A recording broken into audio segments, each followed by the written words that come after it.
More than 6 weeks ago, the Alexander Mountain Fire destroyed 28 homes. 21 other structures were destroyed. The wildfire burned more than 9,000 acres. And today we learned a man is facing charges accused of starting it. 9 News reporter Lauren Scafidi is there. She's live in Larimer County tonight. And there's a lot to this story, Lauren, including what officials are saying about the suspect. Yeah, the sheriff's office wasn't able to get into details like if this fire was set intentionally, but they did put someone in jail on first-degree arson charges. Take a look at your screen. This is Jason Hobby. He's facing charges for first-degree arson, impersonating a peace officer, menacing, false imprisonment, and impersonating a public official. The Larimer County Sheriff's Office says Hobby pretended to be a police officer and firefighter before and during the fire. They say he owned different cars, outfitted to look like they belonged to first responders. The sheriff's office says he used them to pull people over for trespassing, pointing guns at people, and pretending to be with Twin Buttes Fire Protection, which officials couldn't confirm existed. The sheriff's office says Hobby worked and lived on Sylvandale Ranch property until he became a suspect in this fire. Then Sylvandale fired him. The ranch was under a mandatory evacuation during the fire, along with about 5,000 other people. Sylvandale Ranch had to move a lot of animals out of the fire's path, including about 50 horses. The sheriff's office says old-fashioned police work led them to Hobby. I'm mad. I'm angry at this person. Scared that somebody like this would do it again. And I'm just curious why. If you think that you were pulled over by Hobby, the Larimer County Sheriff wants to hear from you. Live in Larimer County, Lauren Scafidi, 9 News. Thanks, Lauren. A lot more to hear about that story. Thank you. A teenager has a gunshot wound to the face, and the man who authorities say shot him is now facing charges. The 17-year-old victim told Jefferson County Sheriff's deputies that he and his friend went to a home on Pleasant Park Road near Conifer just after 4 o'clock yesterday afternoon. They were going to ask if they could take homecoming pictures on the property. They say they went looking for the homeowner and hopped a gate. Didn't find anyone, so they returned to their car. They were writing a note to ask for permission, they said, when Brent Metz pulled up next to them and fired through the windshield, hitting one of the teens. Deputies say that weapon was found inside of Metz's truck. He now faces several charges, including assault and felony menacing. Right now, Hurricane Francine is now a Category 2 hurricane. The storm is closing in on landfall in Louisiana. A state of emergency has been declared in both Louisiana and Mississippi. Officials in Louisiana are warning people right now it's time to evacuate, and it's past that time. Instead, people should hunker down. The storm is packing life-threatening storm surge and hurricane conditions. We're going to have much more on the storm later in the hour.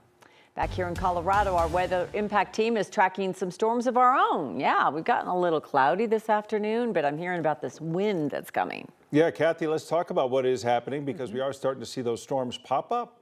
That's right, and cooler today. We had a weak front that crossed over, so temperatures have held in the low to mid 80s, which was a nice brief break from the 90s. And we're tracking the potential for a brief heavy downpour, even right here in Denver. Even if you haven't seen rain yet, you've got a chance over the next few hours. We've cooled back to 82 in Denver, 60 in Leadville, 72 in Eagle. Winds are starting to pick up a bit, and wind will be a big feature in our forecast for tomorrow. High fire danger Thursday as we go sunny, windy, and warm with a red flag warning posted. We'll need to be very careful tomorrow with tinder dry conditions across the state. We're tracking the chance for rain tonight, which we need ahead of that very warm and windy Thursday, ahead of a cooler Friday. So lots of changes in the extended forecast. Showers are coming off the foothills and tracking toward the east and northeast. A little wind, a little lightning, a brief heavy downpour. We're hopeful to see some of that rain here in Denver. A little bit of rain in Golden down toward Castle Rock, Highlands Ranch, and Parker, and we'd like to see more of that. Coming up in Maine weather, we'll check the radar again and have the timing and impact of the showers we're expecting tonight in full weather in just a bit. 2 people were able to walk away from a plane crash this morning. The Cessna 172 they were in took off from Centennial Airport, crashed about 9:45 this morning on the 7th tee box on the Meridian golf course, and it flipped upside down. The 2 people were able to get out okay. One of them did have minor injuries. The other wasn't hurt at all. The NTSB and FAA will take over the investigation as to what happened. Did your team examine every single vehicle in the parking lot for defects? Yes. This was today in Boulder, a jury hearing from expert witnesses on the bullets that were fired during the shooting at the King Superstore there in 2021. The testimony recapped the trajectory of bullets as well as the type of bullets used. Experts say the shooter used bullets known as green tips that have a steel penetrator on them, making them deadlier. The jury also heard from a forensic pathologist who described the injuries to the victims. Coming up today at 4:30, 9 News Investigates' Kevin Vaughn will join us, continuing our coverage live from Boulder, and give us a review of what the jury has heard so far today. Moments of silence across the country. Today marks 23 years since the September 11th terror attacks.